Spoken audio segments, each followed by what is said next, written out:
ഇന്നത്തെ വീഡിയോ ചായ ഉണ്ടാക്കലാണ്.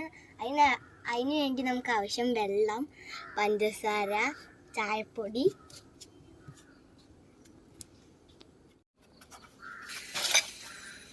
നമ്മൾ വെള്ളം ഒഴിച്ചിട്ടുണ്ട്, വെള്ളം തിളച്ചിട്ടുണ്ട്. ഇനി നമുക്ക് ചായപ്പൊടി ഇട്ട് കൊടുക്കാം.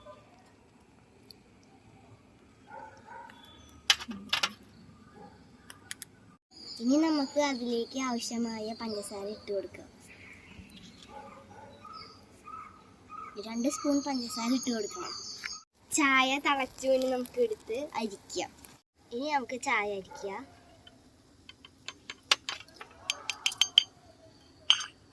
നമ്മുടെ ചായ റെഡി ആയി ഗായ്സ്. നമ്മ കുടിച്ചെടുക്കാൻ പോവാണ്. നമ്മുടെ ചായ സൂപ്പർ.